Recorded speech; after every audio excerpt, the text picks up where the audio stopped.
questions you've always wanted to know. Ask Kati anything. Hey everybody, welcome back to another episode of Ask Kati Anything. I'm your host, licensed marriage and family therapist, Kati Morton. I am so glad you're here. Now today, we have 8 questions. And I also want to draw your attention to the fact that I forgot when I was on vacation to turn off the automatic, post, I guess you'd call it, where it posts asking you for your questions. So next week, or I guess, it'll be, I shut it down for 1 week so that we can get caught up, because I want to respect the fact that all of you took the time to put your questions in. And I forgot to turn it off and I didn't do a podcast last week. So thank you so much for understanding and for letting Sean and I take that break. And I know this is like 2 weeks later because we're always ahead of schedule, but I at least wanted to acknowledge the fact that we took a break. It was good, feeling re-energized, and sorry about that automatic post going up. Just too many things to remember, right? But without further ado, let's get into your questions. And question number 1 says, "Hey, Kati, I hear a lot about how people are not responsible for the feelings of others, or that you can't make someone feel a certain way. As someone who has grown up in a home with domestic violence and has been emotionally abused and neglected my whole life, these statements really bother me. I, of course, understand that we are responsible for how we handle our emotions and how we react, behave, and cope with them. But is it really true that we can't hold people accountable or responsible for how their words and actions affect other people? It just doesn't make sense to me how we can say that emotional abuse is bad, but at the same time tell people that they aren't responsible for other people's feelings. Does this statement just make it easier for people to get away with being abusive and gaslight other people who are suffering from abuse by telling them that it's their fault or their choice to feel that way? I would love to understand this better, as I'm finally beginning to realize in therapy just how bad my situation has been. These statements have been one of the barriers that keep coming up for me, because they confirm my belief that the abuse is my fault and I'm just being dramatic and choosing to feel hurt and traumatized. Thank you." And there's an add-on that I'll get to in a minute. But I love this question, and I think it's important that we clarify, okay? Now, when I say that we can't make someone feel a certain way, what I mean is we can't control other people. Unfortunately, we can't make people apologize to us. We can't make people feel sorry for what they did. We can't make people, stop abusing us or miss us, right? If a relationship ends and we wished it didn't, we can't do anything to make that person come back. They come back if they want to, right? Everybody has free will. And that's really it. I want to end that period. That's it. We can't make people feel another way. We just can't. However, we are all still responsible, each of us individually. We're responsible for our actions and behaviors and what effect that might have on other people. That means that each and every one of us, if we have been a total dickwad to someone, it's our responsibility to own up to it and to apologize. Now, the person that I harmed can't make me do that, but they can. And here's where the power comes back, is someone, and I encourage all of you to do this, we can communicate with those who have harmed us and give them an opportunity to apologize. We can even ask for an apology. They still have the choice of whether or not they're going to offer it. And that's really what this means. I feel like the thought or the belief that we can't hold people accountable isn't really correct. You can hold people accountable, but holding them accountable might mean that we communicate the upset. They continue to be an abusive piece of garbage. And we, because we can't control them, decide that we don't want to be around them anymore. And we don't want to have that relationship. And we've said our piece and we told them how hurtful that was and how much pain they caused us. They can or cannot decide to apologize or to change, right? We can't make other people change. And I know we spend a shitload of our time and energy thinking, I could just move on if that person would say sorry, or I could just live my life happily if they would just do what I want them to do, right? That takes away our power. That means that we're giving them our power by saying that I'm held frozen until you do something. What if instead we say, I'm going to do this. I'm going to give you an opportunity to rise to the occasion and be better. Treat me better, treat people better. And if you can't, then you don't get to be a part of my life. That's us being empowered. Now, I know for some people, they're like, that feels aggressive. That's because we've probably been told our whole lives that it's not okay to speak up or assert ourselves, because then we'd get abused, right? That's kind of part of that, the trauma response, the shame, guilt, and embarrassment that kind of holds us down and holds us back from expressing ourselves and then holding a healthy boundary, right? I'd love for you to be in my life, but I can't if you talk to me that way. That's a healthy boundary. Is everybody going to like it? No. Not our past abusers or narcissistic people. They can get very offended by boundaries. What do you mean you're not accessible to me 24/7? Or when I want to talk to you, you can't talk to me. They don't like that. They are responsible for themselves and we can hold them accountable. But the holding accountable just means making them aware of how hurtful it was for you. And if there's something that we're wanting from them, like I would want an apology, or I would prefer for you not to talk to me that way, we can say that. And then they get to choose whether they do it or not. And then we get to choose whether or not we continue that relationship. Does that make sense? I hope it does. I feel like it's really important that we tease this out, because holding people accountable doesn't mean they're going to change. It doesn't mean they're going to say sorry. It doesn't mean that they can take back the pain they already caused us. But it does mean that we can choose to not have them in our lives anymore and work in our own way to process through that pain. And that would be through, therapy and social support, therapeutic groups, things like that. So people, I hope that teases out anyway. I don't want to keep belaboring it. Let's move into the comment. It says, adding on, as an autistic person, I really struggle with understanding what it means that someone is not responsible for other people's emotions, but are responsible for their actions and how to navigate this space. For example, I might have a meltdown and genuinely hurt a person with that. Now, I am told that I hurt the person with my actions, while I feel like it was done to me too. Like I didn't have full control over it. And the things that I can do is to try to prevent a meltdown, or try to prevent being next to people when I'm having a meltdown. But I have very limited options on what I can still do when approaching a meltdown, and taking it out calmly is not one of them. Or say person A is drawing away from person B and person B feels neglected and alone, but person A is overwhelmed by their emotions and needs time alone. Now, person A knows that they're hurting person B. So you could say that they're choosing to hurt them, but also being there for person B would be hurting person A. Okay. Love this comment. Now, the difference, I guess, is the fact that I think we have a tough time as humans being able to hold two things separately, knowing that in many ways they can become connected. Now, hang with me, okay? Meaning that if someone is not responsible for other people's emotions, like I can't make you feel any kind of way, I can also hold at the same time. So a person not responsible can't make people feel a certain way, can also cause hurt and pain. I know those feel like opposites, but the reason that they can both happen is because of the motive behind, like I might not even know that I'm hurting you. I might not even understand what I'm causing you, but that doesn't mean that I didn't do it. But your reaction is still your own responsibility. Does this make sense? I know this is very nuanced. It's essentially the fact that I, as a person, don't have the power to create an emotion in anyone else. However, I'm still responsible for the actions that I take and the hurt and pain that they might cause. And it's up to me as a responsible and loving individual to acknowledge, if it's within my knowledge, right, that I harm someone, to acknowledge that and apologize for it. And do better, try to be better, right? We're all works in progress. No one's perfect. We're all going to hurt people's feelings, say things someone doesn't agree with, do things that someone else thinks isn't right. And we have it within our power to decide whether or not we think that was wrong and apologize for it. And I know that it seems difficult to hold these two things. I can, number one, not be responsible for someone else's emotions, but then I'm responsible for my own actions.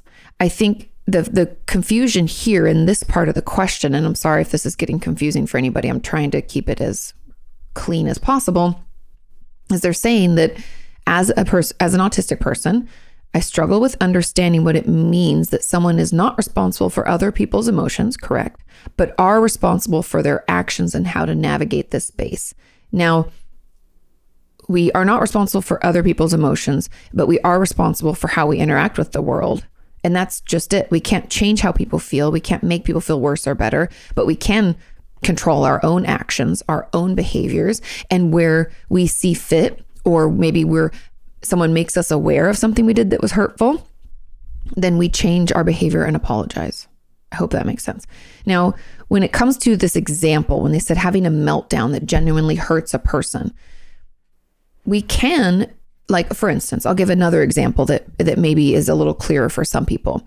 Let's say I'm having the worst day of my life. I just got into a fight with Sean. I'm PMSing hardcore. I'm running late. And then I get to see one of my girlfriends like on the way and she wants to talk, and I like brush her off and I'm extremely rude. Okay. Now I can be having a shit day, and that I can hold that here. I can say like, hey, like this person having a meltdown. I'm having a hard time. I don't have a lot of options right now. My resilience is low. My day is a total piece of garbage and I feel terrible. So I can hold that and validate that. Be like, yeah, Katie, you're having a bad day. I'm so sorry. That sucks. And also validate the fact that just because I'm having this shit day or I'm having a meltdown, I don't really have a lot of options. That doesn't mean that I'm not still responsible for the way that I interacted with my friend. And I can't also say, I'm so sorry. I should not have been that short with you. I didn't mean to hurt your feelings. And if I did, I apologize. If you want some context, we're not trying to make light of what happened. If you want some context, I was having a really bad day and I didn't mean to take it out on you. That's how we have both. I know it feels like they're exclusive, but I promise you they're not. Life is filled with these kinds of things. And it's like almost that old adage where they're like, not like walk a mile in someone's shoes, but they're like, you never know what someone else is going through. Always be kind, right? You don't know someone else's journey, what they're fighting, right? We all have invisible battles we fight every day and we don't know, but that still means that we're responsible for how we interact, and we can still feel really shitty. Does that make sense? I hope that makes sense. So those who abused us are still responsible, and they're pieces of garbage. Anyone who abuses someone else, I honestly think deserves just a punch in the throat and spit in the face. Bad people.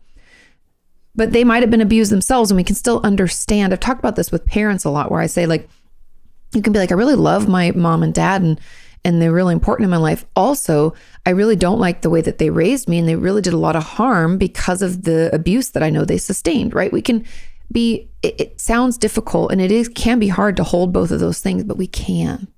And it just takes practice and it takes a little understanding. I think a lot of us can benefit from, acknowledging our own pain and validating it, and then also seeing the other person's side. That could maybe build a lot of bridges where we feel like one couldn't maybe normally be built. But anyways, I hope that makes sense. If you have any follow-ups, you let me know. But yes, people are still responsible for their actions, but we also cannot make someone feel some kind of way. Okay? Let's move on to question number 2. This question says, hey, Katie, I hope you're well. As someone with BPD, could you give us advice on how to find balance in opening up to a therapist or a psychiatrist without becoming too attached? Also, is there such a thing as becoming too attached that it will delay our process of healing? Sending my love. This is a great question. Now, when someone has BPD, for those of you who don't know, that stands for borderline personality disorder. And one of the key components, or like the main pillar of BPD, is an intense and essentially irrational fear of abandonment.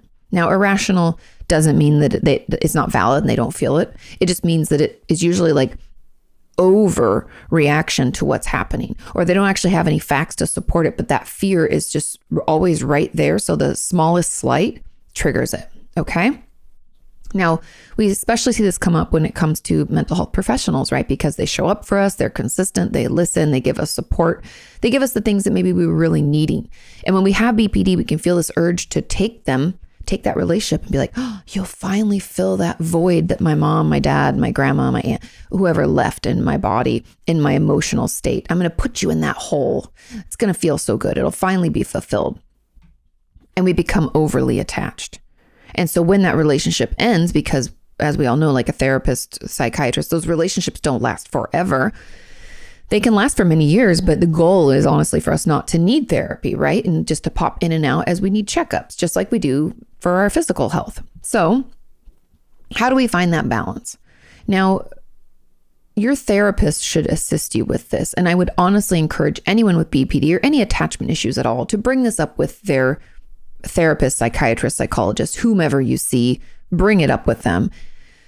Because it's going to be a 50-50 split, like all relationships, on holding this balance. And from the therapist standpoint, I always have these like ground rules with my patients.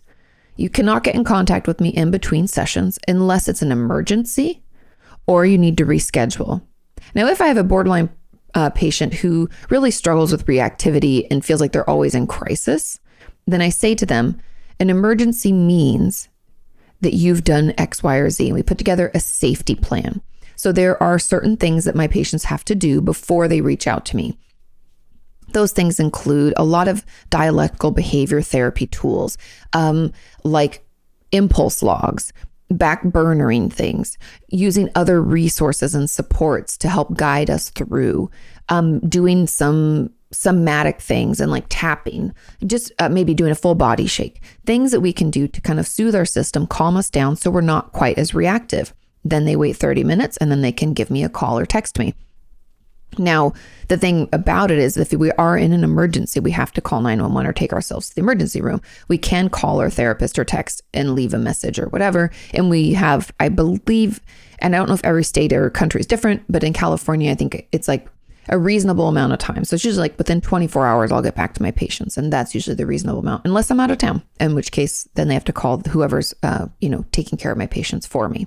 So this balance is like, no calls or texts in between, unless that. And then talking about the transference or this attachment that's coming up in session and helping you find ways through a lot of inner child work, how to soothe yourself. Meaning, I know that's a lot of therapeutic mumbo jumbo. What I really mean is we need to be offered by our therapist or whoever we're seeing some ways to offer to ourselves that love and support that we did not get from our parent, or maybe the attachment urge that we have to find other ways to soothe that. Now that can come, like I said, in like inner child work, where we write letters to and from our inner child. It can be very beneficial to write from adult you with your dominant hand. For me, that's my left hand. And from child me, I write back in my right hand. We can have conversations about times we maybe felt scared or overwhelmed. If we have trauma in our past, this can be incredibly beneficial, although it's best to be done with a therapist because it can be really triggering. We write these letters back and forth to kind of get to know them and to offer them that love that we didn't get. That's actually how we kind of heal that wound. Now, if we don't find that works for us, there are other attachment things that we can do. There's a lot of therapists who do like attachment-based therapy, and that can have a lot to do with certain relationships and the relationship with ourselves. I still think it should involve some inner child work because I really feel like that soothes that impulsivity, that childlike us, like raging for support. But either way, that's what's going to help. Now, what that looks like for a patient, because maybe I'm getting off topic, I feel like when we don't want to become too attached, how do we as a patient balance that? It's just respecting the boundaries that you've talked about with your therapist. That's really your role. And then show up in session and do the hard work. I know it feels impossible and you're like, but I really want to be attached to them, or we feel that urge. It's okay to have that urge. It's a different thing to act on it. When we have that urge, like I've had tons of patients over the years where they will say, I really wish you were my best friend. Or, I started feeling like you were my mom. That's helpful in the therapeutic setting, because then I can say, I'm curious, what about our relationship feels like that? Are there things that we could get you to offer yourself? And I'll give them some homework of things that they can do, again, to do that inner child work, to offer what they think I have to younger them. A lot of times it's just consistency. So we'll talk about self-care and showing up for yourself every day to make sure you're feeding yourself, drinking enough water, getting enough sleep, things like that, taking your prescribed medication as prescribed. There's these things that we can do as kind of a self-care.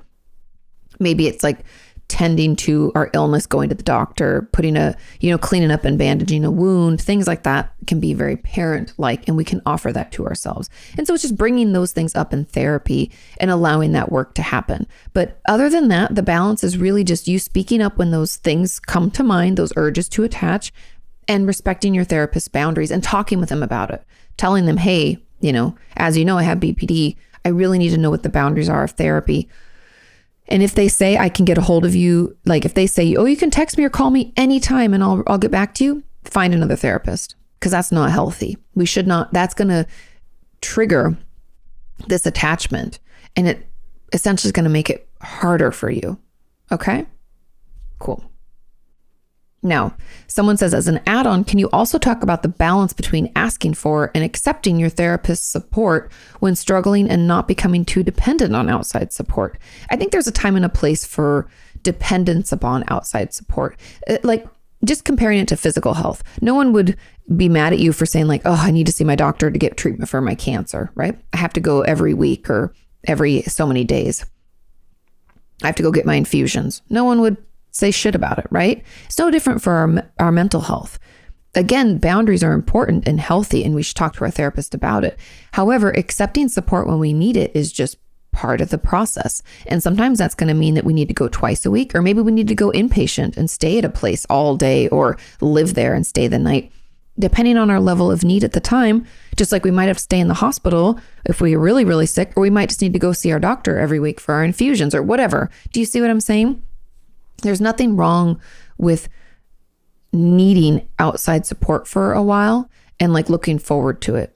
Now, over like every 6 months or so, we should talk with our therapist about the progress, or if we're making any moves toward our goals, because we don't want to be dependent on it forever. Like I said earlier, the goal of therapy is to like not need it anymore. And so just like we don't want to have to go to the hospital all the time, right? The goal is to get better. Obviously, some of us are going to need it more long-term than others. We have different levels of mental illness, just like physical illness, but it's okay to need that support. And I encourage all of you to lean into it a little bit, again, with healthy boundaries and understanding of, when our therapist is available and not, and having someone who actually respects boundaries and doesn't allow us to access them all the time. I have an older video you can look up on YouTube, just like put in signs of a good therapist, Kati Morton, or signs of a bad therapist, Kati Morton, and those videos will pop up and you can watch those. But that's really the balance, is allowing yourself to get that support until you don't need it anymore. And you can even ask your therapist, how will I know I don't need this support anymore? I feel really dependent on it right now. And then those will be meeting your goals. But sometimes it helps to talk it out. Okay? I hope that helps and makes sense. Let's move on to question number 3. This question says, hey, Kati, I have an oddly specific question. A week or so ago, I experienced suicidal ideation. No plan or intent, but it just scared the shit out of me.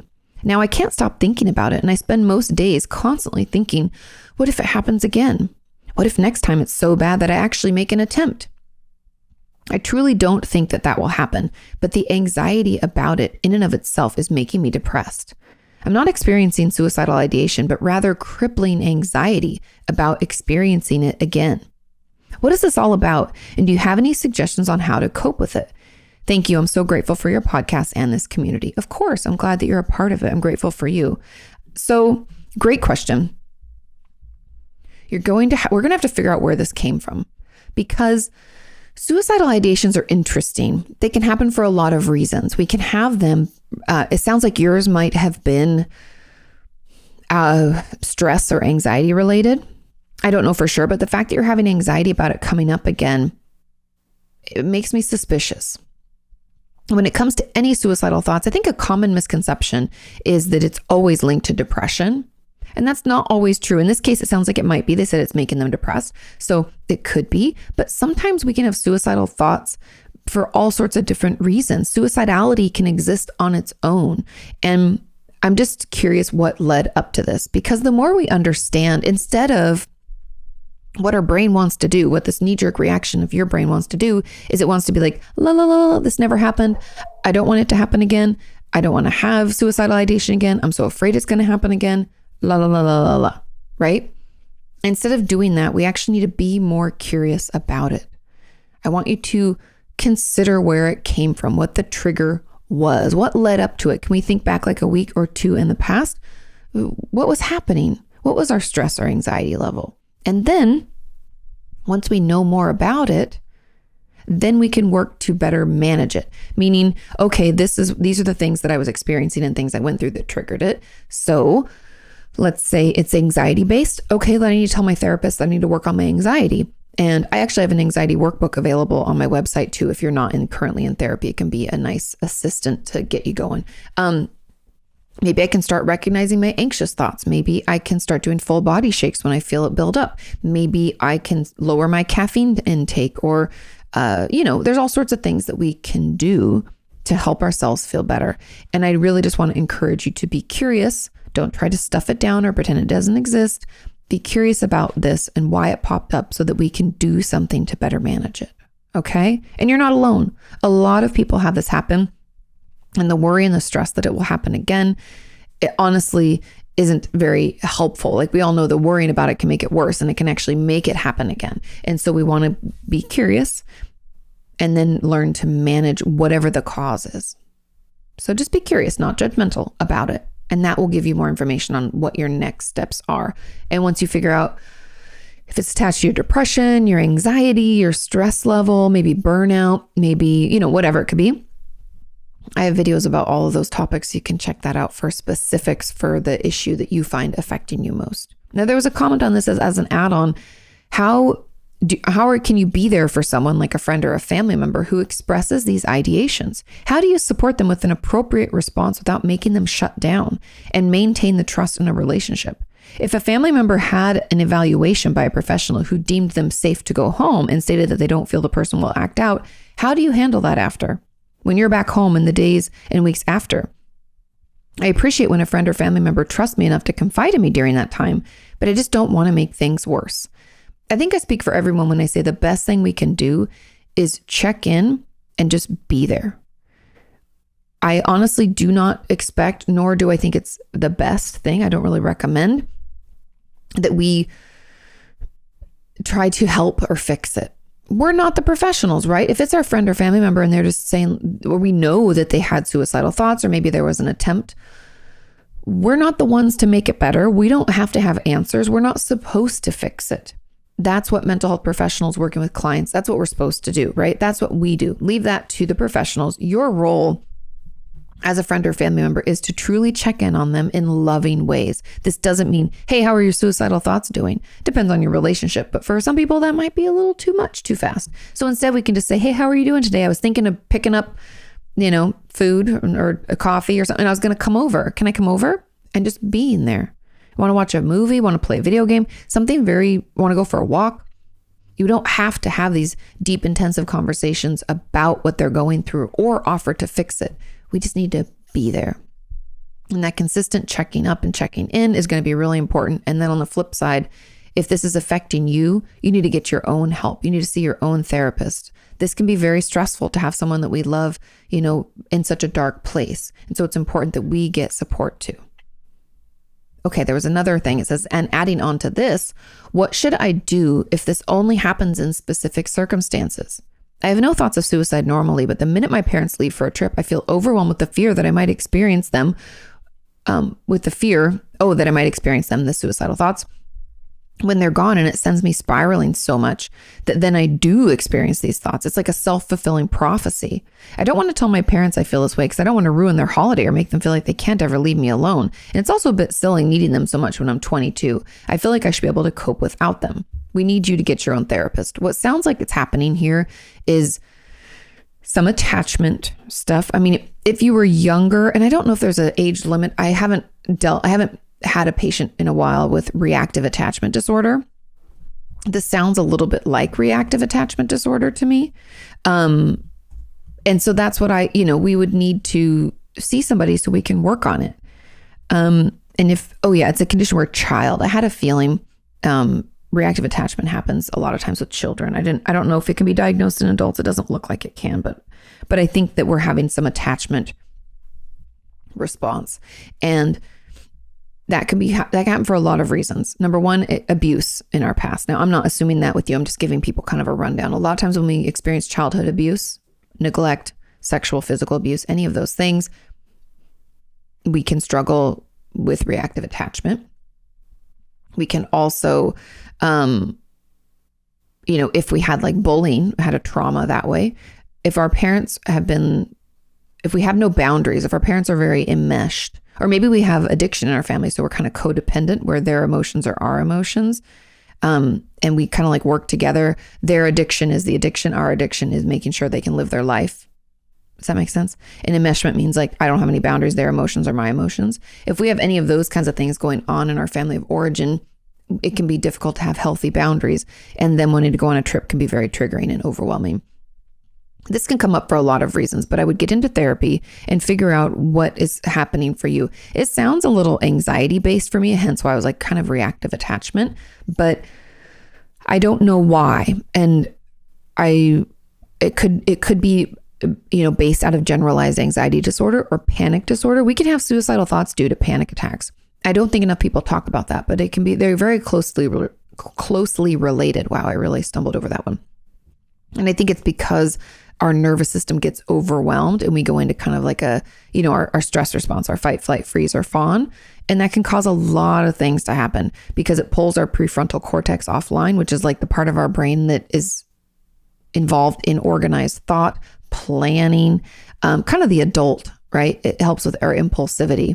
When that's offline and our limbic system, which houses our amygdala, runs the show, it's super impulsive, reactive, and it's there to keep us safe, right? To get us out of harm's way. But then it can also be like overwhelming and put us in harm's way. And so it can be really tricky. So we're gonna have to find some ways to probably calm your system down. That could be through, doing some grounding techniques like cold water on your face. You could do a full body shake to kind of reset your nervous system. We can do some vagus nerve stimulation. I had a video come out about that recently. We can do all sorts of different things. I even have videos about managing stress, burnout, anxiety. I have my anxiety workbook. That could all be really helpful for you too. And then obviously creating a safety plan and putting some of those things in it. But it should be, see a therapist, be curious, not judgmental about why this is coming up for you. Okay? Let's move on to question number 4. This question is, hi, Kati, can sensitivity to stress in adulthood be affected by repeated childhood trauma? In complex PTSD, hypervigilance is part of the diagnosis, correct? But can sensitivity to stress count as part of it? Yes, I'll explain this. My brain reacts strongly to the slightest stress. I get dizzy quickly, find it difficult to concentrate, numbness in my arms and legs. I become sensitive to loud noises or lights, and I get several other symptoms of severe stress. I also have been sensitive to stress and too many stimuli. I had thought that maybe it was ADHD or just me being oversensitive. But after starting therapy and realizing that my upbringing was a more than less ongoing trauma of small t's, I've started to wonder if my sensitivity to stress has anything to do with it. I also wonder if there are ways to train up and increase one's stress tolerance. Now, someone left a comment, and again, it was like you guys read my mind. It was like, could this be part of autism spectrum disorder or ASD? And I'm curious about that. The person who asked this question, I don't know if you've ever been assessed for it or have any other symptoms of it or things that your life's been affected by it. But the difficulty with too much stimulus, I think everybody out there in the ASD community is like, yes, everything seems like too much. Like the lights can be too bright, too much noise. Like I know for many of the autistic people in our community, they've told me like restaurants are super overwhelming because it's like there's music, there's people talking, there's food, and like the textures of food can be really difficult. So it's just a lot, and we can like have a meltdown or get overwhelmed and feel like completely dysregulated. So I wonder if that's your experience, just throwing that out there, but I don't know. Also, people with ADHD can have that. Like you said, you thought it might be part of your ADHD, but I do want to dig into because it could be linked to your complex PTSD. And here is how. Now, when we have childhood trauma, hypervigilance is our best friend, because if we're repeatedly going through traumatizing situations, we're always on edge, and it behooves us to be looking at our environment. We're wired this way anyway, but it's like intensified because we're looking in our environment for anything that could be threatening. Now, when we're constantly being traumatized, we start to think slowly but surely everything is threatening, right? People, places, things, smells, sounds, all of that can be traumatizing and triggering because we've been traumatized. If it's repeatedly happening over and over and over, all these different scenarios, that there's all these different things involved in each of those traumas. Does that make sense? It's like if I was abused, let's say my father was physically abusive when I was a kid, and he abused me in the basement of our home, which we didn't have, but let's pretend we did. And Sesame Street was on the TV, and I just had peanut butter crackers. Now those things are going to be associated with the trauma, the basement, Sesame Street, peanut butter crackers. Maybe if I remember what I was wearing, or maybe what I smelled, maybe coffee or something in the air. All of those things are going to be linked to that trauma, and they could potentially be triggering later if I don't process that trauma. Now let's say I get abused again, and I'm in my bedroom, and it smells like baby powder, and there's no music on, but it's really hot out. And you know what I mean? Like, you think of different scenarios, and there's all these different things that can be linked through all of our senses, right? All 5 senses queued up. All those things that happened are linked to that trauma. And therefore, what happens is our world can get really small because everything is triggering, or everything is a threat. Hence, why when we get older, we can already be queued up. Our brain and nervous system is already hyper aware of our environment, possibly making us avoid certain things, or many, many things. And so when someone lumps something extra stressful onto us, because we're already managing all this, think of resilience, right? Our level of resilience, or what we would call like the window of tolerance, meaning our ability to weather life storms. Since we're already managing all these triggers and these things, and we're assessing our environment, oh my God, and we're just queued up. Then when another daily life stressor is thrown our way, it's like we have no way to catch it. We're overwhelmed already. It's like keeping all these plates spinning, and someone gives you another one. You're like, I can't keep that one going. Right? And so I think that could be what is causing this sensitivity to stress in adulthood, because I wonder if you're still, if you maybe without realizing it are already like managing a lot of stress and triggers and like trauma responses each and every day, all day. And so that extra stuff is just too much because we're already full. And the way to train up is really to take care of, the way I always tell my patients to start is like basic needs. And basic doesn't mean easy. It just means stick with the basics. Drink enough water, eat every 3 to 4 hours. Make sure you get at least 7.5 hours of sleep. You can look into Dr. Matthew Walker's research if you want to know why 7.5, but that's what they find. Take your medications as prescribed, shower regularly, interact with friends and family, people who feel safe at least, as often as you can, but hopefully at least once a week. That could be through calling, FaceTiming, things like that. Those are just some of our basic things that we need to have happen in our life. Move your body. I know it sounds silly. I'm not saying exercise in a big way. Move your body. Stretch, go for a walk. If you have a dog, take them for a longer walk maybe today. Get outside. Breathe that fall air. Take it in. Do those things. That's how we build up that resilience. Because if we're, just think about it. I talk about HALT all the time, right? Hungry, angry, lonely, tired. If I haven't slept or ate, look out, right? I have no resilience. I have no patience for things. I'm not my best self. And you won't be either, right? We need to take care of those things. So that's where we start. And that's how we begin to build up that resilience, or what this person called their stress tolerance. Now, there was a comment on this that says, as an add-on, my siblings have always had a very difficult time studying and coping with stress. I, on the other hand, was never really stressed out and was a fast learner, and therefore academically more successful than they were. However, that changed since my depression got terrible.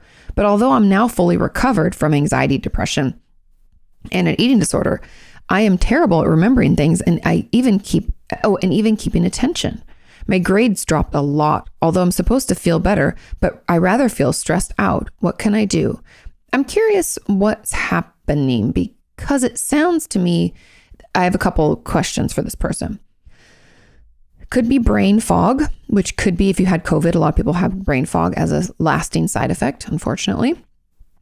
Also, brain fog can come from a lot of medications. I actually just was talking to my girlfriend, Kim, who has to take medication for her migraines. She gets like horrible migraines a lot. And it causes her to struggle to find words and to concentrate, but it stops the migraine. So, which one do you pick? SSRIs, antidepressants, or SNRIs. Those are just selective serotonin reuptake inhibitors, or selective norepinephrine reuptake inhibitor. Is that the right word? What is SNRI? I'm sorry, guys. But those things can all cause serotonin and norepinephrine reuptake. Yep, I thought so. Okay. Those can all cause brain fog. And I don't know if you're on a medication, but I'm always very curious about that. Now, from a therapist standpoint, I'm like, are we sure our depression is gone? I'm very curious because my depressed patients have a really hard time remembering things and holding attention. Concentration, she's not our friend. We can't find her. She's in and out. We have to read and reread and read and reread. And it's really annoying if we're trying to get through school or work or something. And so I would talk to your therapist. I would talk to your psychiatrist if you have one, if you're taking medication, and ask them questions about this because I'm kind of curious as to where this is coming from. And there's a lot of reasons that it could happen. And not to mention that even if our depression was better and we feel like we're finally over it, if we don't take care of ourselves, just like a common cold, just because I am recovered from it and feel better doesn't mean it won't come back. And the same with our mental health. We just have to take care of it regularly. And so those are just my thoughts on that. Make some appointments, ask some questions, and hopefully you get some helpful answers. Let's move on to question number 5. This question says, hey, Kati, how does one become an adult or grow up? I've been called mature my whole life, only to be told that I need to grow up as an adult. I feel like I've done so much growing up already. And on the surface, I'm okay at adulting. I can get my work done. I can pay my bills. I can take care of myself and the house. Yet something is missing, as others say. I still appear very much like a child. And I don't know what I'm missing. Thank you. Okay. I have a lot of questions and I have a lot of thoughts. Number 1, the fact that you said you've been called mature your whole life. You know how people like to say, oh, they're such an old soul. That usually just means that in your family, you had to act in a role as a parent for one reason or another. It could be that your parents couldn't emotionally meet you where you're at. And so you were the emotional Sherpa for the family, bringing everybody along, keeping everybody up to date.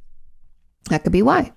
It could also be because you were a parentified child because of many reasons. Could be abuse or neglect. It could be that you're a latchkey kid. And when you came home from school, you had to make food for all of your other siblings. One of you had to play the parent because your parents are working because they had to pay the bills. And it's not that that's necessarily trauma related, but there's a reason that you've been called mature your whole life. I'm curious about where that comes from.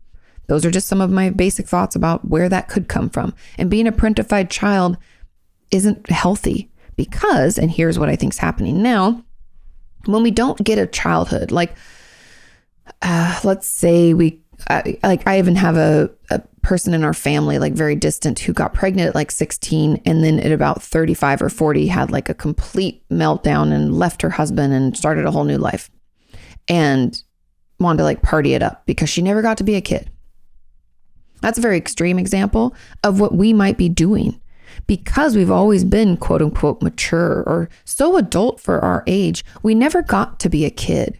We never got to maybe emotionally grow up or maybe even just learn how to date or to interact with other people in a real way because we were too busy taking care of business, being the adult, being the parent, taking care of our siblings or our family or our home. We might not have had the time to emotionally or relationally grow up like other kids. So when we get older, we can act very childlike. I've had a ton of patients who were parentified children when they were, as they were growing up. And then as adults, they're almost like stunted when it comes to knowing how to interact with people their age, because frankly, they never really had an opportunity to like date when they were 16 or have that first kiss or be uncomfortable or to do any of that because they were too busy being the adult. And I know that sounds weird. You're like, but I already grew up. No, you skipped like steps 4 through 7. And now you've lived your life at like step 8. And now you're going back to like go through those steps because we didn't get a chance to do it. Does that make sense? And so we can be childlike in other ways because we were parentified in, the rest of the ways of our life. And it's okay. I'd encourage you, if you're not in therapy, get in therapy, start talking about the ways that you maybe feel childlike or the things people have said about you being childlike. Let's do some exploratory research, right? We can be a detective. We don't have to judge ourselves. We're just trying to learn. In what ways maybe am I childlike? Am I really reactive and act childlike when it comes to disagreements or arguments? Do I have a tough time taking any criticism because I feel like I'm doing everything for everybody else? Do I take on extra responsibility when I don't even have to? Why do I think I need to do that? Is that something I used to do when I was growing up? These are all very important questions to kind of dig into and consider for a second. Because if we were taking on that role in childhood, do we still need to take it on as an adult? Maybe we don't. Maybe we can let go of some of that, and that can leave room for us to figure out who we are, what we like in relationships, what we don't like in relationships. How are we in our adult friendships and romantic relationships? Do we have them? Do we want them? What do those look like? It'll give us that space to consider. Okay? I hope that makes sense and is helpful. Also know that you're not alone. Being a parentified child or being extra mature for your age is incredibly common. Let's move on to question number 6. This question says, "Hey, Kati, how do I improve my resilience? Specifically, physical resilience. When I'm at my parents' house, I work very hard to use coping skills and to step away from triggering situations so that I can make it through emotionally and mentally. I'm proud of you. But my body physically deteriorates when I'm there. I am nauseous the whole time. I get horrible migraines every few days. I struggle to sleep, etc. How can I become more resilient so that it doesn't affect me so much? Thank you for all that you do." Okay, I have a couple thoughts here. Number 1, I would encourage you maybe to not stay at your parents that long. Because if it affects you that deeply, you have to use all your coping skills. You have to step away. You have like migraines. You're nauseous. You're not sleeping well. That's not a healthy place for you.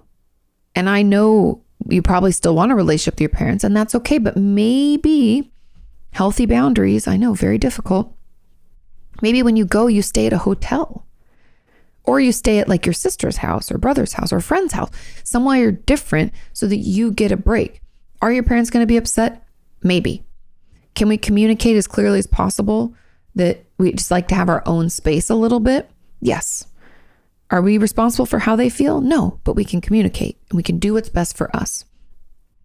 No one says that we have to go back and we have to stay in our childhood room and potentially be re-traumatized and so overwhelmed that we can't even live there. We can't even stay there, right? And by doing that, then we might be able to go more often because it's not so deteriorating, okay? So I'm just throwing it out there. Figure out a different way maybe, because this does not sound healthy at all. Now, the second part about like how do you become more physically resilient? Essentially what's happening, because our mental health and our physical health are so inextricably linked, your mental stress is affecting you physically, like migraines, struggling to sleep, feeling nauseous. That's all like lizard brain stuff. And if you want to look into lizard brain, Google your heart out, go into Google Scholar, read the articles. It's fascinating. It's essentially the connection between our brain and body, which we know already exists, but people try to deny them. So because this is so emotionally taxing, your body is showing the signs. And to me, that says that we need to build up our resilience a little bit more before we go and see them. And that means all those things I was talking about before, the basic needs: eating, sleeping, drinking water, taking medication, moving our bodies, petting a dog if we have one that actually releases all those feel-good hormones and stuff, showering, just things like that. And if there's a way to incorporate some other feel-good things while you're there, even better. This might mean that you say, "Hey, Mom and Dad, I'll be back later this afternoon. I'm going to go for a walk with one of my friends, or I'm going to go on a walk on my own. I want to listen to my favorite podcast." If they're like, "Hey, I'd love to come with you," be like, "I just need my alone time. I do this, when I'm at home, and I'd like to do it here too, if that's okay with you."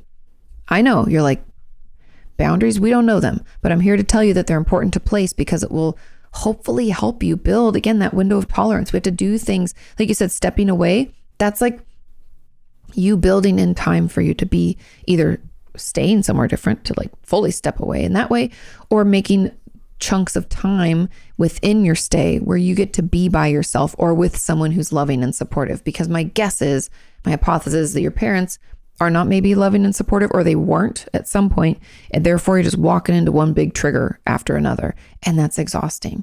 And so that's really my advice: limiting the time you spend there or staying somewhere else, doing more things, and even before and after your visit to help you recuperate, because those migraines, the sleep issues, and the nausea, that's coming from the emotional stress that those types of trips, that being around them puts on you. Okay. And you're not alone. This happens to a lot of people. I even have videos around the holidays. I know it's holiday specific, but it's really not. It applies all the time, about how to manage toxic family during the holidays. I think it came out like 3 years ago or 4 years ago. You can just put toxic family during the holidays, Kati Morton on YouTube, and it'll come up. And I have some other tips and ideas in there as well. Now, there was a comment to this that says, as an add-on, ever since my depression got very severe, I've been crying really easily, like when watching animal commercials or seeing someone do nice things for others. Although I never used to cry in such situations. Even now, although I'm fully recovered from depression and the rest of my disorders, but I don't know why the crying doesn't stop. Everybody's different, and there's nothing wrong with crying. The thing about crying is it's just a lot of times it's our body releasing certain hormones and chemicals, for lack of a better description. And it's a release and it can feel very good. But when we're crying all the time and really easily, some people are more criers than others, but I think it means that we're not taking care of our basic needs. Now, sure, your depression could be better. I wonder if it's still hanging around, but I also wonder I think your resilience is low, which is why you're so easily tearful. I personally call that me being full. Like I'm just maxed out. I'm so full on shit that I have to do, people who expect things from me, responsibilities that I put on myself, expectations I put on myself. I'm full to the fucking brim. And so when anything emotional happens, I'm super reactive because that window of tolerance we've been talking about, or that level of resilience, you can call it whatever you like, is really low. And the best way to work on this is actually to take care of yourself.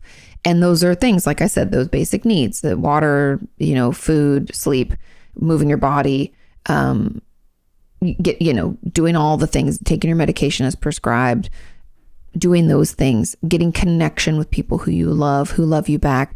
That's all incredibly healing and something that we need to make time for, because if we don't, we cry, we are reactive to people, we can lash out at those we love. It can be terrible. And it sounds simple, but I know it's hard work. And so just maybe pick one of those things you're going to try to do for the next few days. Like I'm going to try to drink another glass of water every day, more than I normally do. Or if we only drink juice or pop all the time, then I'm going to try to drink some water, right? If I haven't been eating very regularly, I skip out on lunch or breakfast or both. Maybe I can try to have a yogurt in the morning and a sandwich in the afternoon. Can I try to plan for that and try to do it a couple times this week? See how I feel. All of those things are very important. Or I'm promised to get off of TikTok, by 11 o'clock and put myself to bed. That can be hard, but we can try. We can set an alarm on our phone to be like, hey, boop, boop, we got to go to bed. All of those ways to try to take care of ourselves so we can build up that window of tolerance so we're not so tearful or potentially agitated with other people and just with situations where we don't want to be, right? Maybe we don't want to cry all the time, be crying easily. That can be overwhelming and exhausting. So I hope that helps. Now, there was a last comment on this says, I'd actually like to give an add-on. How do you improve your resiliency to be able to cope with therapy? Like when therapy itself is just too much. Maybe it's too much to meet a new person. Maybe you have triggers surrounding words often used in therapy or actions often done in therapy. Maybe you don't feel comfortable with someone judging you on if you have a mental illness, and if yes, which one?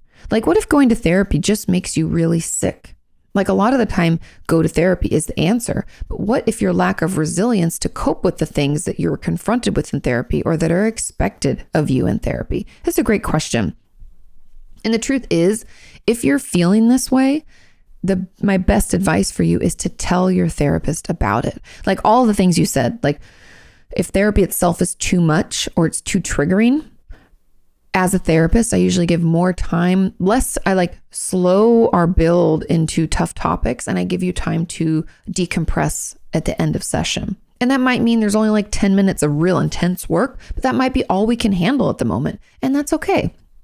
Therapy is about meeting you where you're at and working at a pace that is comfortable and not too slow, that you're not making any progress, and not so fast that you are re-traumatized or feel overwhelmed by it.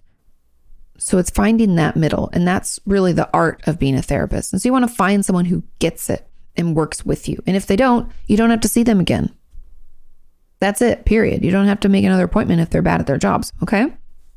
Now, the other things like having someone judge you and all the triggers surrounding the words, if there are triggering words, the best, again, we have to tell people. We can't expect people to read our minds or to know what's triggering or upsetting. We have to let them know. And I know that in and of itself can be difficult, but maybe we take some time putting that together or writing it down and handing it to them at the end of a session. All of that's fine, just to get that information out there. And overall, my thoughts, like to wrap this up, is that therapy can be helpful, but if we're not at a place where we can participate, that doesn't mean we have to get into therapy. However, I think and I'm just putting it out there, I think all of the things that come up in therapy are coming up for us in our life, whether we want to acknowledge it or not. The thing about our life is that we usually avoid those things, meaning we don't meet new people. We don't maybe even go out and talk to people. If we ever feel like someone uses a word that's triggering or is judgmental, we just don't see them again. We can be very isolated, or maybe we only have like one friend. It's showing up for us in our life, whether we want to admit it or not. It just seems to be kind of condensed or exacerbated in therapy because a therapeutic relationship is just so different, right? It's just a much more unique and possibly intensive relationship. And therefore, it feels overwhelming. And I encourage you to take your time with it. Again, finding the right fit is the most important thing.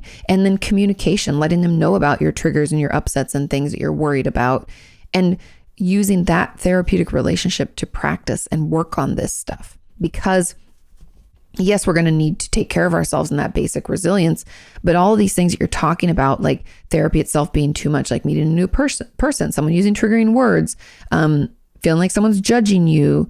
And I think all of those, I would hypothesize, are showing up in other ways in your life. And that's why, it's important to even go to therapy, even though it feels difficult. And spoilers, therapy is always fucking difficult. If therapy is not hard for you, you just feel like you just go in and chitty-chat. Oh, it's so lovely. You're not doing the hard work. I'm sorry. I know a lot of people are like, but they're like my best friend and we just chitty-chat. I'm like, that's actually not therapeutic. Therapy shouldn't be re-traumatizing, but I can't tell you how many times it feels like my therapist just like ripped open my soul and poked in and was like, that's interesting. What do you think about that? And I'm like, I don't want anybody to see that. And then I'm supposed to change. I'm supposed to act in a different way that feels completely opposite of me. That's real therapy, right? Because I want to change. I want to do better. I'm trying to find ways to interact. I'm having difficult conversations with people. I'm trying to manage my own reactivity. I'm trying to take care of myself. All that stuff is hard. It's exhausting. So finding a therapist that meets you where you're at, works at a pace that feels good, and you at least feel that they hear you and they see you. You feel comfortable when you meet them. You're like, I kind of like them. That's what we're looking for. And all that other stuff you can manage as it comes up and work it through so that it doesn't affect the rest of your life. Does that make sense? I hope so. Okay, let's move on to question number 7. It says, hello, Kati. I hope all is well. It is. I hope all is well with you. It says, I was hoping that you could talk about emotional maturity and suggestions for someone who just feels emotionally immature. I grew up in a very neglectful house and have been working toward getting better at expressing myself. Growing up, any sign of emotion meant I was a baby or being dramatic. Ugh, I'm so sorry. So when getting into a discussion with my partner or if my partner or I become upset, I just seem to shut down. It's like I physically cannot express how I'm feeling. I literally don't know the words. Hopefully that makes sense. To express or explain my emotions totally makes sense. Any tips on working through this? And also, do you think therapy would be helpful for me in finding the words that I need when trying to explain how I feel? Any tips are appreciated. Okay, I have quite a few thoughts.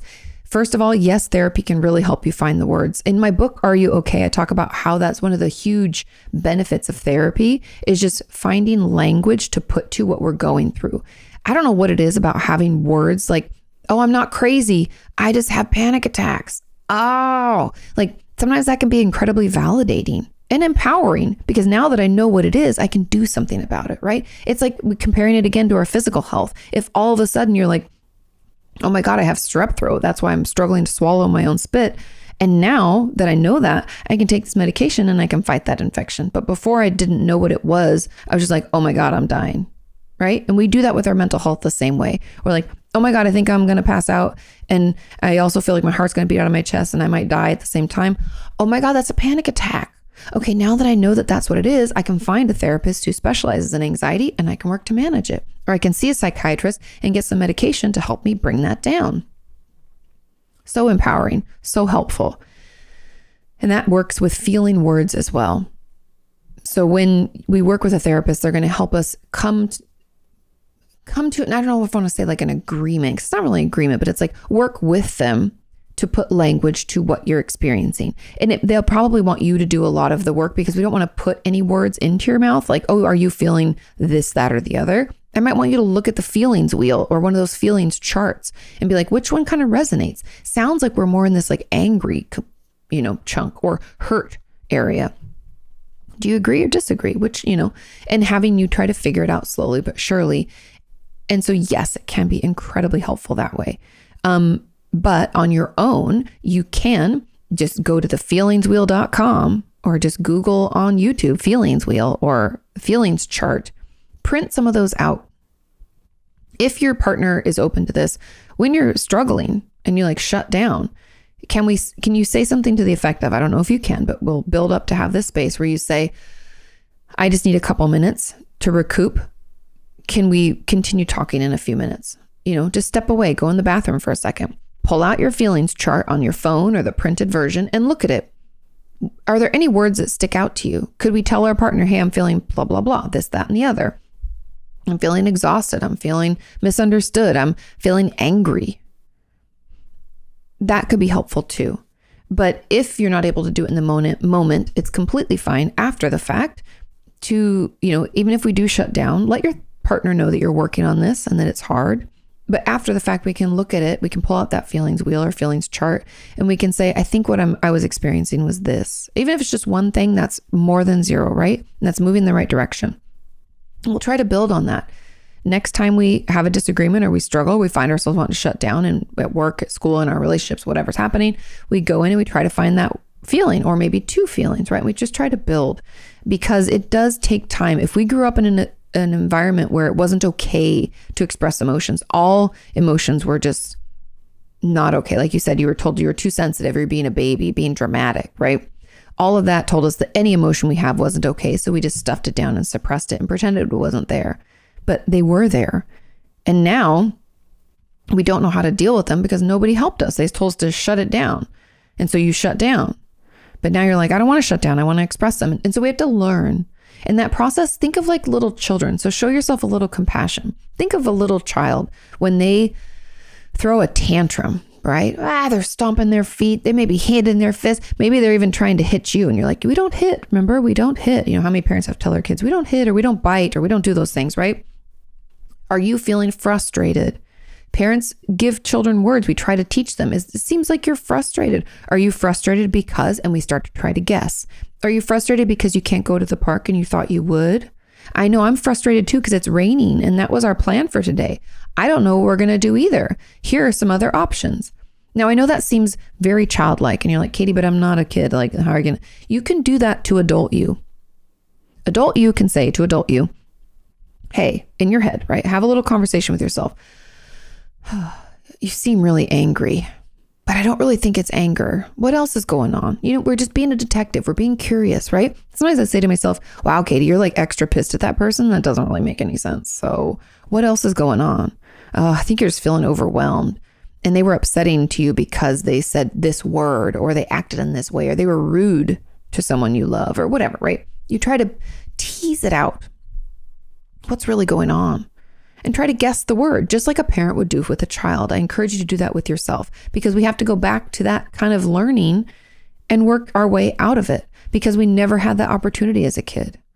And it's okay. Take your time. Again, like I've been saying throughout this, you're not alone. This is incredibly common. A lot of parents, because they're not comfortable with their own emotions, create that in their child, because then they're also not comfortable with their child's emotions. And so you both live these repressed lives. And when we get out of it and we're like, I don't really like that, we have to start back where we should have had the opportunity to be like, yeah, mom or dad, I am really angry, or I am frustrated. Like my girlfriend Abba is so good with her kids with this. I mean, she's also a therapist, but he'll say like, I'm feeling frustrated, or I don't like that, or I feel really happy in my heart. All these cute ways to describe what they feel. And I encourage you to not be judgmental about what or how you want to describe those things. Happy in your heart is a good explanation. I feel butterflies in my stomach. I feel like I just want to jump around the room. Those are all ways to describe feelings. Or I want to stomp and I want to rip things apart. That's helpful too. So I encourage you just to explore it and learn, just like a child would. and you'll get there. Okay. Final question. Question number 8 says, Kati, do you think people can truly change? Good question. For good or bad? I've been with a partner for 5 years and they have changed in bad ways towards me and themselves. Am I ridiculous for thinking that they can change back or that they will change back? And at what point do I give up? No one stays the same forever, right? Right. Nobody stays the same forever. We all hope that we're moving in a good direction, but sometimes things happen or I don't know, could be circumstance, could be genetics, mental illness, right? There's a genetic component to it. Could be life stressors. There's all sorts of reasons we can kind of go in the wrong direction. I do believe people can truly change. Here's a huge and heavy caveat. Yes, we can all change. However, we have to want to. And that's a big, tall order for people wanting to change. Change is hard. Have you ever tried to change a habit? Like I want to, floss my teeth more often, or I want to try to exercise more, or I want to read more. It's hard to do that. That's why most of our New Year's resolutions, which by the way, I hate, you guys know I hate those, but we're out of them by February 1st. And frankly, I'm impressed anybody lasts more than a couple weeks. It's hard. And so, yes, we can, but we have to be willing to put in the work. And I know that's hard for people to understand and it's really difficult and it seems exhausting. Like, why can't it be easier? I don't know. It's just not the way that we're made. It's just not the way our brain works. Changing habits. I've talked about this in relation to things in the past, like our brain being a balloon filled with sand. And our thoughts and actions are like these marbles that roll from thought to action, right? And these marbles roll on this balloon and they create these ruts in that sand inside, right? Like, can you visualize it? I can even hear it. And it's creating these ruts. And as we try to change a behavior, what we're asking is for that marble to jump out of that rut and to create a new one. It's going to want to roll right back into that rut, right? And so it's going to take extra muscle, extra motivation, extra courage, extra energy to keep it from going back into that rut and creating a different one over here, this better one that we like, right? And I say that because it's harder at first and then it gets easier. And it's that motivation and it's that want to get better or to change that people usually think they have and then quickly realize they don't really have the oomph for it. And so yes, your partner can change, but they have to want to. And you can tell them, hey, I'd really like to go to couples counseling. We don't have to only go to couples counseling when we're trying to save a marriage. Honestly, if everybody went to couples counseling way earlier on, we'd all be better off. And I think divorce rates would go down because a lot of people just don't know how to talk to each other. But go to couples counseling. You can talk about it. Let them know, hey, I've noticed this, that, and the other. Try to say, remember keeping it about yourself and not pointing the finger. Meaning instead of saying you're always doing this, say things like, I've really noticed, that you've lashed out at me, and I find some of the ways you've changed in your behavior really hurtful. Or I've found it to be, they say like I statements or me. That can be kind of limiting when we're talking. Just try to make it more about your experience and how you felt, and not you always do or you make me feel. You need to say when you've done X, Y, or Z. We can give examples. That's fair. I have felt misunderstood, or I have felt slighted or hurt, or whatever you felt. Let them know. And in couples counseling can really help can help to allow or make space for those conversations. Because I know it can be difficult on our own. And so overall, yes, he could change back, but they have to want to, and it can be really difficult for people to want to long enough to actually make the change. But that doesn't mean we can't support it. And we all do change over time. We just hope that it's in a healthy, good direction. Okay.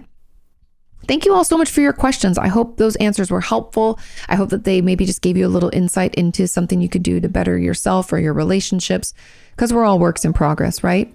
Thank you for sending in your questions. Have a wonderful rest of your week. Do your homework, and I'll see you later. Bye.